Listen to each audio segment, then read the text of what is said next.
Hey guys, welcome back to an interesting video on Wild Rift. So today we are back with a Twitch updated complete guide. But of course, as usual, before we really hop into it, don't forget to check out Twitch's basic guide. I'll link up in the cards above for his skills, living order, tips and tricks, as well as a couple of combos. But with that said, now let's hop into taking a look at his loadout. So, if you guys saw the previous guide, you will notice that not much has changed, but I have made one relatively major change. So a lot of times when I play Twitch, I always tell you guys that I like to go for Gluttonous Greaves as a first item because I like the early AD and the Omnivamp. Now that hasn't really changed, but I have kind of seen more value in getting the Gluttonous Greaves a little bit earlier on. And or rather not earlier on, but instead of the Gluttonous Greaves, we want to get the Berserker Greaves. Is what I'm trying to say. And this because we get the early 35% attack speed, which on Twitch, especially in lane and in the early stages of the game, it actually turns out to be very significant in terms of stacking up your passive. And after I tested this for a couple of games, I did realize why everyone was taking this, and I did think that it was better. So after quite a long time of taking only Gluttonous Greaves, I have changed to taking Berserker's Greaves. So yeah, we have Berserker's Greaves as our first item. And then we go into Bork. Of course, Bork is our first on-hit item. Now, I know it's quite popular to go for Runans as a first item, but I honestly think Runan's first item is pretty horrible. I think Bork first item is way better because Bork, it gives you a better stat line, gives you more AD, more is it more attack speed? The same amount of attack speed. Gives you physical vamp, which can make a difference in some cases. And the more important part is that it gives you the Ruin Strikes passive as well as the Drain passive. Now, you might think these passives are not very important, but the burst damage from the Drain passive is actually really significant in the early game, and also the Ruin Strike's current health on hit damage is also very significant. Whereas on Runan's Hurricane, you do get less AD, same amount of attack speed, but it allows you to attack 3 people at the same time. So you might be thinking that, hey, I can stack up my passive onto 3 people, this is probably going to be better. Yes, it is good, but not as a first item because this item gives you very, very little damage, and this is not very good, whatsoever. So I like it as a second item. And then third item is where you bring in the Terminus for more on-hit magic damage, as well as, of course, stacking resistances and penetrations. And then we have AD and attack speed as well. Now, for the next item, we still have Wit's End here, because honestly, there are not really too many other better options. Like, I like Wit's End, in general. It gives you, magic resist, magic damage on hit, and, attack speed, and also gives you healing. Now, for my last item, I have a defensive option. In this case, I have Shield Bow, which is going to give you a shield. Of course, it no longer scales with crit, so it's going to give you the max value when you hit your last item, because by that point in time, obviously, you will be max level. Now, I do know that another popular item on Twitch is Collector. Now, I think Collector, one of the reasons why it's popular is because sometimes the poison that ticks down can actually allow you to hit a certain threshold, and you can actually execute people. But if you want to build it, it has to be earliest, like 4th item, so replacing Wit's End. And I think that by that point in time, you're wasting a lot of value from Collector because the Armor Pen is no longer very useful, and it's really only just for the Death and Taxes passive, which really isn't that good. So I prefer to just go for more traditional on-hit items instead of going for Collector, but that is an option that I want to kind of point out. So next up for the runes, we do have Lethal Tempo here, of course, for the attack speed and the attack range. By the way, guys, you do want to sell your Berserker's Greaves for defensive boots when you hit like 3 or 4 items, because you don't need to have that much attack speed. This Berserker's Greaves is really just for the early game. Then we have Brutal because we auto attack a ton. Giant Slayer will counter the tanks, and of course, Alacrity for attack speed. Again, this is a little bit more for the early game. Like you have attack speed on every single item. So in the early game, the attack speed you get from here, that even the extra 3%, it's gonna be like roughly between 3 to 10% in the early game. Even that is significant, right? It's more so for the early game than the late game. And sudden impact here, of course, because Twitch, when you go stealth, you can proc sudden impact, and it will increase your damage quite a bit. And for the spells, you go for flash together with ghost, so that you can get resets and kind of run people down. Or you could also go for exhaust if you need it. But with that said, let's hop into our gameplay. That was a hella awkward way to say gameplay, so kind of pardon that. But of course, before we really get into it, don't forget to like, comment, and subscribe. Any questions, queries, or remarks, feel free to leave them in the comments below, and I'll of course be sure to address them. So, first things first, right?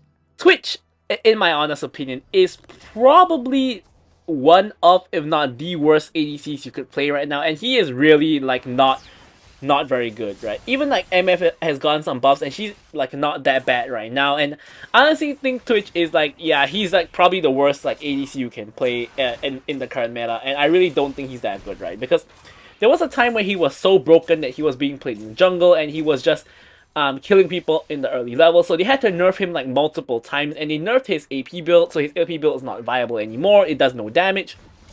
They nerfed his like E damage multiple times, so it doesn't do so insane damage anymore. And now it just kind of feels that I honestly feel like Twitch is really bad just because of like two reasons, right? The first reason is that even when you get fed, it just feels like you can't really kill people very easily. Like when I say fed, I mean like when you're 5-0, it just feels like you can't kill anyone easily. You have to be like 10-0 to kill people easily, which is just ridiculous, right? Like that's just an unrealistic standard. And secondly, his laning phase is pretty horrible. Like you do have those cheesy plays where you can like hide in the bush and come out in stealth, or like in stealth behind an enemy coming from the river flank, you know, things like that. You do have a lot of cheesy plays you can do in lane, but in general in lane you are just very squishy. Again, you do very little damage and you're just very squishy in general. So I think these are the two like major problems with Twitch. The fact that you don't do a lot of damage when you're fed and your laning phase is pretty horrible. So overall, I would just avoid Twitch in general. Like if I was not here to make a Twitch video for you guys, I would never be touching this champion at all. I had to go through a couple of painful games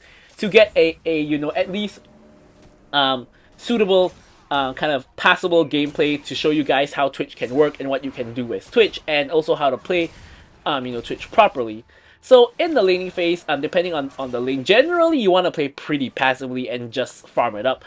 There are certain lanes that if the enemy team is you know, not the most dominant kind of lane, you can actually you know, stealth in and take short trades. Like when I say short trades, I mean you stealth in, then you W auto E and just run away basically. Here I get really unlucky. I was in stealth here. I was in stealth and the Thresh hit me when I was in stealth. I thought I was fine because he couldn't see me, but yeah, he just hit me while I was invis anyway, so I did just die right there.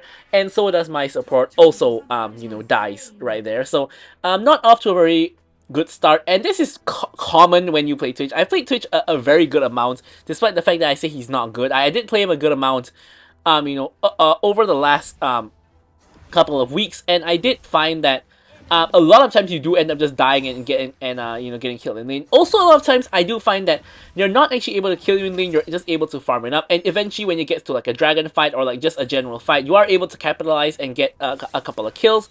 However, as I said, I did also realize that when you get a couple of kills, you still don't really kill people very easily. So it's kind of a little bit awkward with Twitch, where he is kind of, I'm not going to say useless, but he's not very strong in the current meta. So very blunt and blatant about it, he is not good in the current meta. So if you want to play him, you really have to enjoy playing Twitch, and you do have to acknowledge that he's really not going to be all that good. So here we are able to avoid the Thresh, and here you can see we're trying our best to like trade a little bit. I'm just trying to I'm even trading my ult. I realize that in the early game, your ult doesn't really even do that much, right? It's mostly just used for a chunk, right? It's rarely ever used to actually kill people, but it's mostly used to just chunk them out and kind of get some pressure for yourself.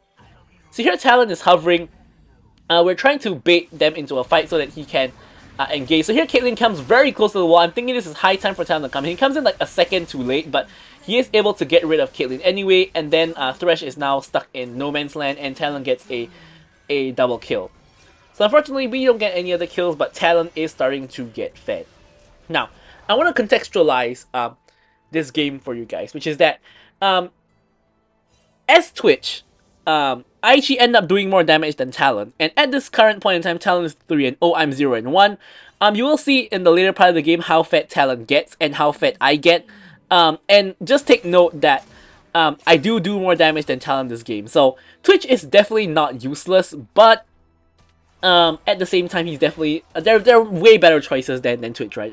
And I don't mean to discourage anyone from playing Twitch, but I just want to be realistic, you know, with you guys of what to expect when you play Twitch. And that is a generally painful experience. So anyways, here we're back to farming under our tower. You know, no real surprise there. And the Caitlyn has already taken 2 plates, which is, of course, also no surprise there. And now we're trying to get back into it.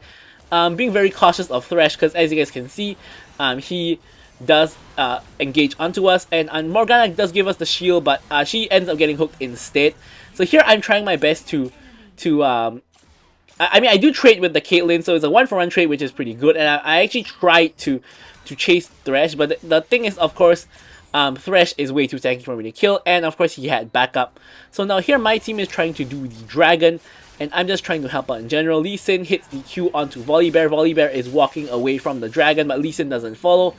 And eventually we do secure the Dragon. Now, a fight is going to break out here. Volibear is going in, so is Zed, and so is Talon. I flash over the Veigar cage to try to help out, and I'm able to actually burst the Lee Sin down with my E. And now we're trying to go for the next target.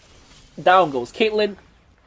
And Veigar and Thresh are kind of trapped under the tower. Now, honestly here, someone should be clearing the way so that we can dive, but everyone is just trying to attack them under tower. I'm trying to actually get the pick on this Thresh because he is really low, and I'm thinking if I get off a few autos, he might be able to die to my E, but once again, I'm disappointed by the lack of damage from Twitch, because even with like those like 2 autos or so, like the E doesn't do enough damage to kill Thresh, and Thresh is able to escape with a blinking health bar, which is a little bit unfortunate, but not very surprising. After a while of playing Twitch, you do get used to, not being able to finish kills and things like that. I mean, I guess that's why people go for Collector, right? But by the time you reach 4th item and go for Collector, that's way too late, and you can't go for Collector first item either. It's not a very good first item on Twitch. So, speaking of first item, we are able to complete our first item, being the Blade of the Rune King. And at the moment, you can see that we do have a decent scoreline. In terms of KD, we're like 2, 1, and 3. But in terms of goal, we don't really have the most. Still more than, like people on the enemy team like Lee Sin and Veigar. But not the most insane amount of goal. So here I tried to make like a cheesy play by stealthing, but I'm not really able to find anything, so I'm not, can't really do anything there.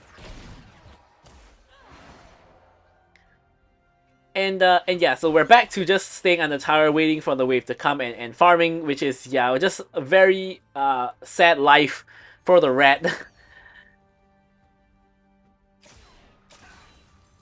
And here, the Thresh comes in with the Proto Belt, I get hooked in. Lee Sin now comes in, and it looks like they have actually overextended a little bit, so I'm trying my best to run down the Thresh. I get the E off, and I really thought I would kill him here, but he doesn't die, which is, again, very, very tragic. Like, I just cannot finish the kills because I don't do enough damage. Like, if I was any ADC other than Twitch here, I would be able to easily kill them, but Twitch is just no good. So here,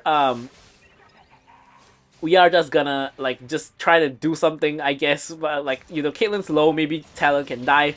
Lee Sin with a pretty beautiful kick.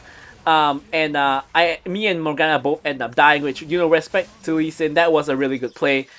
Kicking the Morgana into me, and then following up with the Q to burst me down, as well as, reaching me to hit his E to instantly, of course, execute the Morgana. So, pretty good play by Lee Sin. And here Talon and Volibear are now left to defend the tower, as well as perhaps attempt to make a play on the Thresh.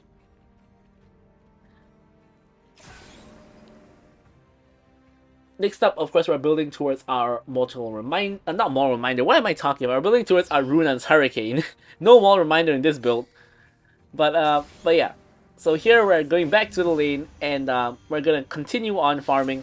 It's not very entertaining so far. Not too much very incredible plays have happened from me, and I don't really think any incredible plays are gonna happen throughout the game. But it's just an ADC life. Sometimes all you gotta do is stand behind and deal damage. Speaking of which, I flash behind my Morgana, and now we're trying to take down the Thresh. I'm stacking up my passive on them, and I'm able to burst both of them down, but none of them die. Like, let's look at this. Look at the bottom right hand corner of your screen. Both of them have blinking health bars, but none of them died. Now here I'm trying to get the kill on Caitlyn, but she hops into the bush and stasis. I don't know why she has stasis right now, but like, she has like about a 1k gold advantage against me, and the 1k gold advantage, she used it to buy stasis, I guess. So I guess this kind of puts her even with me, but the stasis is a really early stasis. Like, normally you will never go for stasis this early, especially not as an ADC. But here, some shenanigans in the mid lane. Talon finishes off the kill onto Veigar, goes legendary, and this is what I was mentioning, right? So back to my point, Talon is currently 8-0-1, 2 full completed items, 10k gold, by far the most gold in the game by a country mile.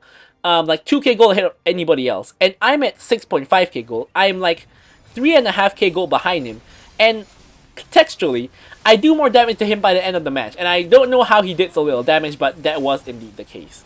And it was a more damage to him by a large margin. So here is one of those team fights that I was talking about where Twitch kind of pops off.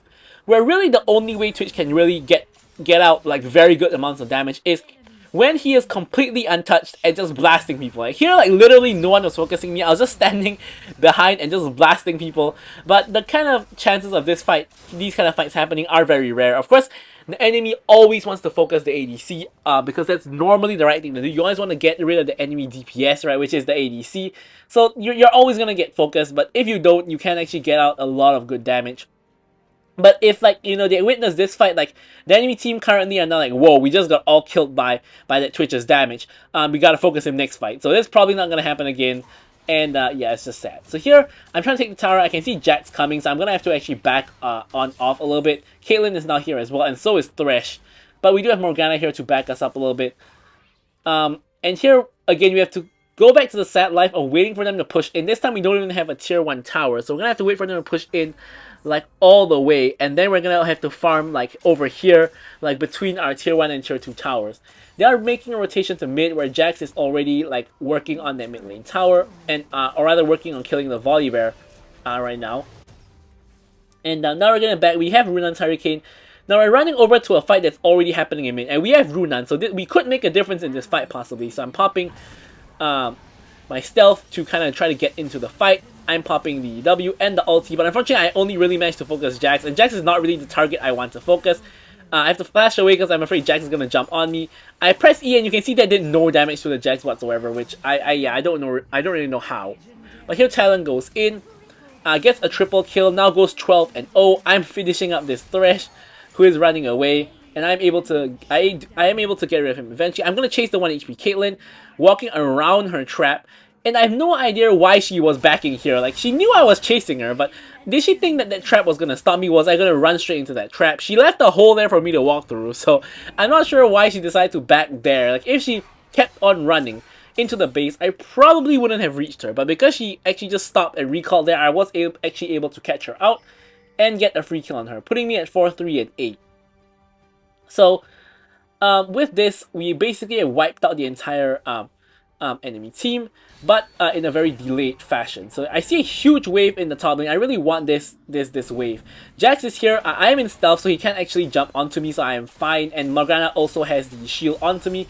Now, unfortunately, as I'm trying to farm the wave, a fight breaks out, and I'm gonna have to pop my ulti and try to, you know, kill people. Now, Jax is on top of me, and there's nothing I can do about this. He's just gonna basically one-shot me, and then one-shot Morgana. Like, Jax can just get rid of the backline pretty easily. Talon is able to clean up majority of the rest of the enemy team. He picks up a double onto the Veigar, triple onto the Caitlyn, and yeah, the Talon is 15-1-6. I have no idea how I end up doing more damage to him by the end of the game. And here, Volley is trying to 1v1 Jax, but as you can see, Volley is 0-3-10. Jax is 7-4, and Volley has been dying to Jax, you know, throughout the game. And I'm not sure why he's trying so hard to get a fight with him, but Jax is now running him down, and Volibear goes down as well. The good news in all of this is, in this time, Zed was split pushing, and he has managed to take the top lane inhibitor and nearly one-shots Lee Sin, but Lee Sin makes it to the base. And now we've respawned, and we can see what we can do for our team. While our team is busy basically dying / running away, we're just gonna see what kind of farm we can get. I'm gonna just farm up those raptors. I see a wave in bot, so I'm gonna go and farm bot. Dragon is coming up soon, but we do have Zed and Volibear dead. Although Lee Sin is dead as well, so I'm not sure if we are going to actually go for this dragon, but there is a Hex Gate that I can take if so. And also I do want to collect this red buff before, you know, we go to the dragon. So the Krugs have been left unfarmed, so I'm definitely gonna just quickly grab this one. Again, I have a Hex Gate that I can take if I need to get to the dragon, which does look like I need to take it. So here I come with the Hex Gate to the dragon area. And unfortunately, my team gets engaged on and my Morgana dies. Volibear is probably soon to follow. I go in with the stealth, but I'm kind of afraid here because I don't really want to get focused down. So here I'm using max rage to blast whoever I can. And Jax once again jumps on me. I'm able to flash away. This time he flashes the follow and he's now just running me down. I'm trying my best to kite him out, but he's not taking enough damage for me to actually kill him. He survives with the help of his twin guard, and I'm not able to kill him. He's in fact is still alive. Zed can't kill him either. He dodges everything, and yeah. So enemy team does end up getting the dragon, which is honestly relatively inconsequential because no dragon sold this game. But the bigger concern is Baron, right? Because Baron is probably getting done by the enemy team now because we're all dead. Only Zed is alive, and Zed can't really steal the Baron, so I don't blame him for not going to check. But they are probably, they're probably doing the Baron. So they do indeed get the Baron, but our top wave is pushing in, and they actually have to respond to that top wave because it is damaging their Nexus. So, taking the inhibitor opposite from Baron definitely is always a good thing because it creates so much pressure on the map for you. And, that's just amazing, right? So here there is going to be a Baron fight pretty soon. Jax is wandering here by himself, gets rooted by Morgana, pops the Counter-Strike. Talon, I'm not sure if he can assassinate him, but he's going to try.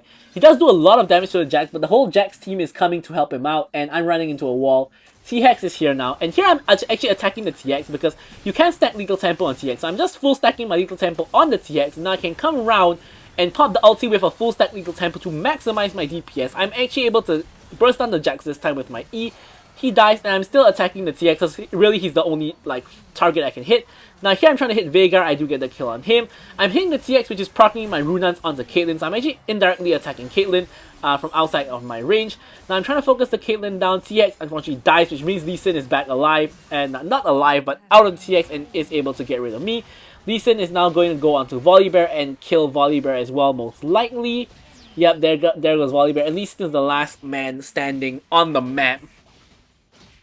Nearly the entirety of both teams died. And honestly, I would say that this fight, it was a good fight. Why? Even though we lost, technically, 5 of my team died, whereas only 4 of the enemy team died, we pretty much stopped their Baron push, right? In the sense that they do still have this one wave of Baron minions, or 2 waves of Baron minions maybe, but they weren't able to make full use of the Baron to actually get our inhibitors or get, anything significant because we were able to fight them and pretty much just stop them from really, getting anything done.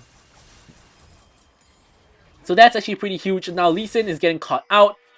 Does end up getting shut down. And Elder Dragon is coming out. Now here, I have no choice but to respond to this wave. If not, my inhibitor is going to die to these minions. So despite the fact that my team is fighting over there and the fact that Elder Dragon is coming out, I do have to get rid of this wave. Now that's good enough. This wave is going to be neutral. So we don't have to really care too much about that. At least not right now, because we have to make it to this Elder Dragon fight. Here we pop the ult, and we're just blasting whoever we can. This is the kind of fight that I like, where basically I'm not getting focused. I get the kill on Veigar, I get the reset. Lee Sin is now the one in trouble. Takes the Thresh Lantern, unfortunately, so yeah. But still dies eventually. So Lee Sin and Veigar are both dead. Jax is now coming in, and he's going on to Morgana. So now while Morgana is distracting the Jax, me and Talon, not Volibear, are trying to get the Elder Dragon. Now here I'm trying my best to escape from Jax, and now we get the Elder Dragon, and we are able to execute Jax with the Elder buff. Caitlyn hops in as well for some random reason. Does actually kill the Talon, so I guess that's why, right? She got the kill on Talon, but she did die for it because we have Elder. Honestly, not really the worst play in the world, because trading Caitlyn for Talon is not too bad, I guess. Now we get the Wits End, and we also have armor boots at this point, so we have both armor and magic resist right now. We're trying our best to survive, so that we can actually, of course, do damage for our team. And 4 full items completed now with the Wits End as our 4th item. And now we're just farming wherever we can. I mean, we do have Elder buff, but we do have a dead Talon as well. And Talon is the most fed member of our team. 2 enemies are dead though. I'm trying to make my way over to Zed to try to help him out. Here I stealth to see if anyone chases Zed down, and I can follow up. Now Volibear is the one going in, and I'm being a little bit cautious here. I don't really want to run straight into Thresh. That's never really a good idea, even though I have Elder. I definitely don't want to do that. And Jax is now coming back from his death. And yeah, that's no good, because Jax has been the main person killing me this entire time. Which definitely is a problem. Now a fight is breaking out here. Talon is trying to assassinate the Caitlyn. Lee Sin's coming from the side. I pop the invisibility and try to escape. I'm gonna have to run away from this Jax. I'm trying my best to kite him out, but now he's slowing me with the Zeeks, and I do end up dying to him now. Zeke's pickup is pretty interesting one because it does of course give his teammates a movement speed boost and does slow me down as well. So I guess I can't say that's troll because that didn't kind of work out. But off of my death, my team is able to clean up the entire rest of the enemy team. So all 5 people are dead, and we do have a wave in mid, which probably means we're gonna be able to end the game right here. So yeah, there we have it again. We did way more damage than the Talon than in this game. I'm gonna leave you guys with the stats as usual, and you guys can check that one out for yourselves. So thank you guys so much for watching the video, and of course, goodbye.